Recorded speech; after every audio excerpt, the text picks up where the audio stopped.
अस्सलाम वालेकुम, hello everyone, कैसे हैं आप सब। उम्मीद करती हूँ कि आप सब बिल्कुल खैरियत से होंगे और आप सबकी दुआओं से मैं शबनम खान अल्हम्दुलिल्लाह बिल्कुल ठीक ठाक हूँ और अपने चैनल शब ऑलराउंडर पर इस वक्त मौजूद हूँ। जी, बात करूँगी बगुड़ी की ही वीडियो पे और इस पर ही रिएक्शन आज दोबारा दूंगी। जैसे कि बबीता चाची ने एक वीडियो शेयर किया था, उस पर भी मैंने रिएक्शन दिया था कि अंजलि का लल्ला हुआ है यानी बेटा हुआ है। चलिए ठीक है, काफ़ी दिनों से हमें न्यूज़ आ रही थी कि अंजलि की डिलीवरी हो चुकी है और इसकी बेटी हुई है। और ये इन्फॉर्मेशन आखिर आ क्यों रही थी? इसलिए रही थी कि इस बगोड़ी ने लोगों को एक टक की बत्ती के पीछे लगाया हुआ था और एक रील्स आई थिंक के इंस्टाग्राम पे शेयर किया था, जिसको लोग देखकर कह रहे थे, मैंने नहीं देखा था, मैंने बार बार कहा, पास मैसेजेस आ रहे हैं, न्यूज़ आ रही है कि अंजलि की डिलीवरी हो चुकी है। और अंजलि की डिलीवरी वाकई आई थिंक के 8 से 10 दिन पहले हो चुकी है। ठीक है, हाँ, इस बात को व्लॉग की सूरत में हमारे सामने लाया गया है और ये बताया गया बाय डेट के साथ के आई थिंक 8 फैब बताया है। और 8 फरवरी रात के टाइम 11:10 पे डिलीवरी हुई है। तो ये जो टाइम बताया जा रहा है, आखिर इस व्लॉग में क्यों बताया जा रहा है, जबकि बेबी को अगर देखा जाए तो 4 से 5 दिन का बेबी लग रहा है मुझे कि ये डिलीवरी अभी नहीं हुई है। जो बेबी है, जो लल्ला आया है मैं भी लल्ला बोली है, यानी जो बेबी बॉय आया है, ये 5 से 6 दिन का लग रहा है देखने में।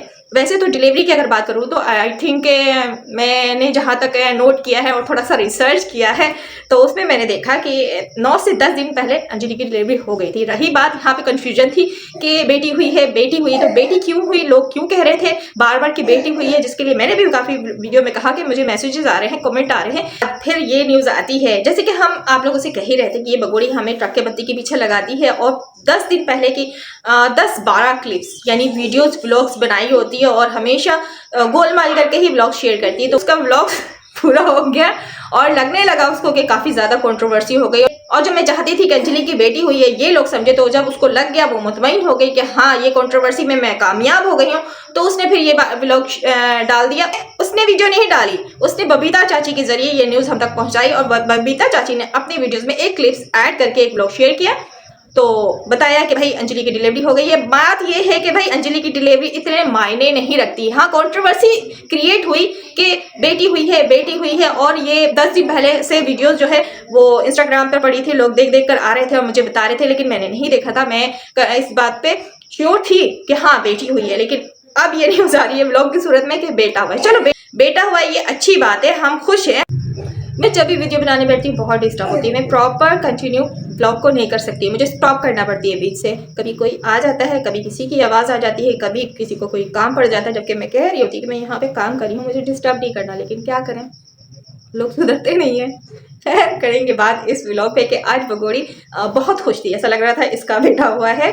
और इतनी खुशी तो आई थिंक इसने अपनी रीमा की बेटी होने पर भी नहीं मनाया था। वो कहती है कि बेटियों का मान सम्मान किया जाता है, हम बेटियों की इज्जत करते हैं, हम बेटियों से बहुत प्यार करते हैं। लेकिन जब इसकी बेटी के बारे में रीमा की बताया गया तो इसने कोई रिस्पॉन्स नहीं दिया था। लेकिन इस अंजलि के बेटे के लिए इतनी ज़्यादा खुशी कि मत पूछे, ये प्रेग्नेंट होने के बावजूद भी इस तरह ठुमक रही थी, इस तरह ठुमके लगा रही थी, इसको शर्म आया नहीं थी। पहली बात ये कि बेशर्मों की तरह, इसमें कोई तारीफ वाली बात नहीं है कि ये बहुत अच्छा काम कर रही थी, ये बेशर्मों की तरह जिस तरह ठुमके लगा रही थी। वहाँ पे मुन्नी भी आती है, मुन्नी इसको आवाज़ देती है, लेकिन ये इतनी ज़्यादा खुश थी, इतनी ज़्यादा ओवर एक्टिंग कर रही थी कि वहाँ पे इसने अपनी बच्ची तक को नहीं देखा। जब ये इस तरह की हरकत अपने बच्चों के साथ करती है तो इससे क्या हम उम्मीद रखेंगे, ये बच्चों को किस तरह इग्नोर करती है। मतलब उस बच्चे की इतनी खुशी थी कि इसने अपने जो मुन्नी है, मुन्नी को इग्नोर कर दिया। उसके बाद एक और आती है परी भी इसको रोकर हाथ पकड़कर कुछ कह रही होती है, लेकिन उसे भी ये तवज्जो नहीं देती, उसकी तरफ भी वो भी चली जाती है, साइड हो जाती है। पहली बात तो ये व्लॉग्स में लाती नहीं, बच्चे रोते पिटते आ जाते हैं, कोई बात होती है, कोई चीज़ मांग रहे होते हैं बच्चे तो आ जाते हैं, फिर उन्हें भगा दिया जाता है, साइड कर दिया जाता है, कमरे में बंद कर दिया जाता है। उसके बाद इसके ठुमके जो है जारी रखते हैं, वहाँ पे नत्रपाल को भी नचाया जाता है, जैसे कि एक रील्स में नत्रपाल ढोल को बंद करा देता है। लेकिन ये बगोड़ी है ना, बगोड़ी को तो पता है आप लोगों को शर्म हया नाम की कोई चीज़ नहीं है। जैसे कि अंजलि, कभी आप लोगों ने देखा है कि वो नत्रपाल के आगे घूंघट डाले बिना आई हो, घूंघट डालकर आती है और इज्जत एहतराम से तरीके से बैठती है। लेकिन ये बगोड़ी तो है शुरू से ही बदतमीज वगैरह।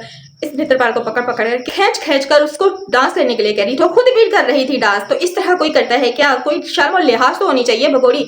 माना कि तुम मर्दों के पीछे मरी जाती है, लेकिन क्या अब तेरी नजर इस नत्रपाल में भी खराब हो चुकी है, क्योंकि वो भी एक मर्द है। कुछ तो शर्म हया रखनी थी कि वो तेरा काला कौवा का अब्बा है, उसको पकड़ के तू नचा रही है। वो खुश होगा तो खुद नाचेगा, उसे नचवाने की क्या जरूरत है? वो भी तुझे सबकी पड़ी रहती कि सबको नचा रही थी लाला करके, उसकी नेत्रपाल की बेगम को भी नचा रही थी और बबीता चाची को भी नचा रही थी, खुद भी नाच रही थी। अरे भाई खुशी का समा है, बेटा हुआ है, नाचने वाले नाचेंगे ढोल की थाप पर, खुद ही थिरक उठेंगे। तू थिरक रही थी ना, तुझसे तो रुका नहीं गया। और जिसके घर का खून पैदा हुआ है, नेत्रपाल का पोता पैदा हुआ है, तो वो तो नाचेगा ही। तुझे इतने पकड़ पकड़ कर खींच कर लाकर नचवाने की जरूरत तो थी नहीं वैसे, लेकिन क्या करेंगे, तू तो अपने आदत से मजबूर है। तुझे में शर्म होती, हया होती तो क्या आज तू वहां बैठी होती? फिर भी हम यहाँ पर बात करते ही हैं कि इस बगोड़ी में शर्म नहीं है। इस बात को लेकर हम कई बार बात कर चुके हैं, लेकिन इस बगोड़ी में ना ही कभी शर्म आती है ना ही गैरत आता। हमारी ही वीडियो देख के तू थोड़ा सा शर्म तो खा लिया कर। देखती है ना हमारी वीडियो, हमारी वीडियो बड़ी बारीकी से देखती है, देखने के बाद फिर उसी तरह ब्लॉग्स तैयार करती है। जैसे कि अभी एक ब्लॉग्स आया आज, बच्चों को लेकर ये ब्लॉग्स बनाई है, खास के परी थी, परी को लेकर इसने ब्लॉग बनाया। अच्छा बड़ी बेटी की बात करूं तो कैमरे के पीछे करने की इसने कोशिश की है। बड़ी वाली बेटी का नाम आई थिंक फराह बतूल है। फराह बतूल जो है ना कैप से पहनी हुई थी और हाथों से इस तरह करके मुंह उसने कवर किया हुआ था। मुंह इसने किस लिए कवर किया हुआ था? भगोड़ी के कहने पे क्या था, क्या वजह थी मुंह कवर करने की? क्या पहली बार वो वीडियोज में आ रही है? मुझे ये बात समझ नहीं आई। और जब last time ta-ta bye bye हो रहा था तो हाथ से उसको अपनी फराह बतूल को वो साइड करती है कि तुम अपना फेस पीछे करो, और वो ऑलरेडी मुंह को कवर की भी होती है और कैप पहनकर अपना फेस कवर करने की कोशिश करती है कि कैमरे में मैं आने के बावजूद भी नहीं आऊं। आखिर फराह बतूल को पर्दा कराने का क्या मकसद था? कंट्रोवर्सी हो गई इसलिए, वो तो हो गई। बचाना तो कैमरे से बचाना नहीं है बच्चियों को, तुझे बचाना तो उस काले कौवे से चाहिए जिससे बचाना है, उससे तो तू नहीं बचा रही है। लेकिन हमारे सामने अगर तू ब्लॉग्स बनाती है बच्चों को लेकर तो वहां पे भी ड्रामेबाजियां करती है, इस तरह की छिचोरों वाली हरकतें करती हैं। आखिर फराह बतूल को पीछे रखने की क्या वजह थी कि उसको लेके लोग व्लॉग्स बनाएंगे? जो बनना था बन चुका, जो तू चाहती थी वो तूने करवा लिया। तूने जब व्लॉग अपलोड किया होगा, एडिट की होगी, तो वहां पे वो क्लिप्स तो आए होंगे ना, जब ये काला कौवा फराह बतूल के साथ ये हरकत कर रहा था, नोच रहा था पीछे से, तो वहां से तू उसको कट भी कर सकती थी। नहीं किया ना, अपलोड कर दिया, क्योंकि तू यह चाहती थी कि ये कंट्रोवर्सी हो। उसके बाद बनाए किस पे? गुलाम हैदर पर। असल में तेरा टारगेट गुलाम हैदर था, इसलिए तूने ये क्लिप्स शेयर किया कि तुझे अच्छे से पता है कि जो हैदर के सपोर्टर है वो वीडियोस बनाएंगे, क्लिप्स उठाएंगे। इस सवाल का जवाब तेरे रामू काका ने क्यों नहीं दिया, तेरे उस सैया ने क्यों नहीं दिया? वो कहता है कि यूट्यूबर्स की ये साजिश है, उसने उन लोगों ने ये क्लिप्स बनाई है, यानी ये एडिट की है। तो क्या एडिट में लप्पू का हाथ भी उठाकर एडिट करके वहां पीछे इसके पीठ पे, बेटी के पीठ पे नोच कर बनाया गया वीडियो? इस तरह की एडिटिंग हो सकती है क्या? और क्या कोई इतना जाहिल है कि एडिट की भी वीडियो और रियल वीडियो में फ़र्क नहीं समझते? जैसे कि आजकल AI वीडियो भी काफ़ी जनरेट की जा रही है, फ़र्क पता चल जाता है। जो समझदार होते हैं वो समझ जाते हैं कि ये AI से जनरेट की हुई वीडियो है और ये रियल वीडियो, फ़र्क समझ आती है। तो बात यह है कि रामू काका ने हमेशा की तरह बात को झुठला दिया और वहां से रफू चक्कर हो गए, क्योंकि उनके पास जवाब नहीं होता है ना। रामू काका कभी हम जैसे लोगों को बुलाना ना इंटरव्यूज के लिए, हम जैसे लोग सवाल करेंगे तो आई थिंक तू नजर ही नहीं आएगा, वो गधे के सिंग की तरह तो गायब हो जाएगा, क्योंकि तेरे पास जवाब होगा ही। हमेशा तो तू प्लांटेड ही इंटरव्यूज करवाता है और अपने खरीदे हुए ही लोगों को लाकर 5 रुपए माइक वाले के माइक को मुंह पे घुसेड़ कर तू हमेशा इंटरव्यू देता है, जैसे कि सीमा बगोड़ी के साथ भी यही होता है, तो भी यही करता है। 5 रुपए माइक वाले की जगह ना हम जैसे लोगों को बुलाना और इंटरव्यूज करवाना। वैसे तो ये सोनी दीदी ने किया था इंटरव्यूज, लेकिन वो अपने हिसाब से उन्होंने अच्छे से क्वेश्चन किए। लेकिन अगर हम जैसे लोग होते ना तो इस तरह के क्वेश्चन करते हैं। दलाल भैया के पास जवाब नहीं होता कि सवाल होता है चना, जवाब दूंगा मैं गंदुम, तो यहाँ पे मेरी दाल गलने वाली है नहीं, तो वो जनाब उठकर वहां से निकल लिए। तो ये था AB भैया का इंटरव्यू, और इंटरव्यू में भी उन्होंने कहा कि पाकिस्तान में आटे की बोरी पे झगड़ा होता है। हमें तो पता ही नहीं है, दुकान से खरीद कर लेकर आए। रामू काका तुझे हर बात पता होती है। अच्छा, औरत झूठ बोल सकती है लेकिन एक बहन जो है वो झूठ नहीं बोल सकती। बहन वो भी किसकी? रामू काका की। कि जो ये बगोड़ी है अपने भाई से, अपनी बहन से, अपने बाप से, अपने लीगल शौहर से झूठ बोल सकती है, लेकिन रामू काका से झूठ नहीं बोल सकती क्योंकि उसकी बहन है। ये था कहना रामू काका का। उसके बाद वो गाना गाकर कुछ नफ्सियातियों वाली हरकतें करते हैं। मुझे तो इनका कुछ समझ नहीं आता कि ये आया कि वाकई सुप्रीम कोर्ट के वकील हैं या कोई नफ्सियाती मरीज़ हैं। इनको ना हॉस्पिटल में एडमिट कराना ज़रूरी है, क्योंकि ये दिमागी मरीज़, इनका इलाज जब तक नहीं होगा ये सुधरेंगे नहीं। मैं तो यही कहूँगी। तूने आज अपने बच्चों के साथ वीडियो बनाया, सिर्फ वीडियो की हद तक ही नहीं, अपने बच्चों का ख्याल रखना है तुझे। हम जो तुझे कहते हैं ना कि बच्चों का ख्याल रखना बहुत ज़रूरी, बच्चे तेरे पास बिल्कुल महफूज नहीं, तो उसकी वजह तू अच्छे से समझ रही है। महफूज किससे रखना है तुझे? ये जो काला कौवा है ना जिसके साथ तू लिविंग रिलेशनशिप में रह रही, उससे महफूज रखना है। और जो ये काले कौवे का छोटा भाई है ना, नाम भूल गई, उससे महफूज रखना है। और जो तुम ये बबीता चाची, चमची चाची के घर बच्चों को छोड़ती है ना, उनसे महफूज रखना है। माँ जो होती है ना, एक साया होती है बच्चों के लिए, सायादार दरख्त होती है। तो बच्चियों का परछाई बनकर तुझे रहना। सिर्फ वीडियो की हद तक लाकर दिखा देने से मसले का हल नहीं है। या फिर हम चुप नहीं हो जाएंगे कि हाँ बच्चों का तू बहुत अच्छे से ख्याल रख रही, वीडियो में लाकर दिखा दी तो हम चुप हो जाएंगे। नहीं, जिस तरह की माँ होती है, माँ जिस तरह अपने बच्चों को प्रोटेक्ट करती है, उस तरह प्रोटेक्ट करनी चाहिए तुझे। इस तरह दिखलावा नहीं करना है। अगर तू एक अपने बच्चों से वाकई में मोहब्बत करती है ना, तो बच्चों को जल्दी से हैदर के हवाले कर दे। वहां नहीं रह सकते ये बच्चे। तू जिसके भी साथ रहे, इस काले कबे के साथ तुझे रहना रहे, उसका टनाटनी पैदा करना है कर, उसके साथ जिंदगी गुजारना, आधार कार्ड मिल जाएगा तुझे, नेशनलिटी मिल जाएगी, जो कुछ भी मिल जाएगा रहे। लेकिन वो बच्चे जो है ना, वो माइनर बच्चे हैं, वो मुस्लिम बच्चे हैं, उनका धर्म चेंज तू नहीं कर सकती, ना ही अपने साथ रख सकती है, क्योंकि ऑलरेडी तेरे साथ एक इनलीगल रिश्ता है जो कि बच्चों के लिए नाजायज है, ना महरम है। महरम रिश्ता उसका सगा बाप जो है गुलाम हैदर, वो है। तो इस बात से हम एग्री करते हैं कि माँ जो है एक बच्चों के लिए बेस्ट कस्टोडियन होती है, लेकिन तो यकीन माने एक बेस्ट कस्टोडियन बिल्कुल नहीं है। अब बेस्ट कस्टोडियन जो है वो गुलाम हैदर ही बन सकता है, और वो है, तू बिल्कुल भी नहीं है। क्योंकि तूने जो कुछ भी आज तक 2 सालों में किया उसके लिए लेके हम बिल्कुल भी तुझ पे भरोसा नहीं कर सकते। इनके खासकर बेटियों का जो बायोलॉजिकल शरीर ऐसा होता है कि माँ ही बेस्ट कस्टोडियन होती है। तो इस बारे में मैं कहना चाहूँगी कि इस हवाले से इस बगुड़ी पे भरोसा तो हम नहीं कर सकते। अगर बेस्ट कस्टोडियन होती तो आज बच्ची जो है इस तरह नहीं दिखती, ना इस तरह काला कौवा उस बच्ची के साथ हरकत कर रहा होता। और आज ब्लॉग में शेयर करती है, लेकिन उस बच्ची का मुंह जो है वो हाइड करने की कोशिश करती है, छुपती है वो बच्ची।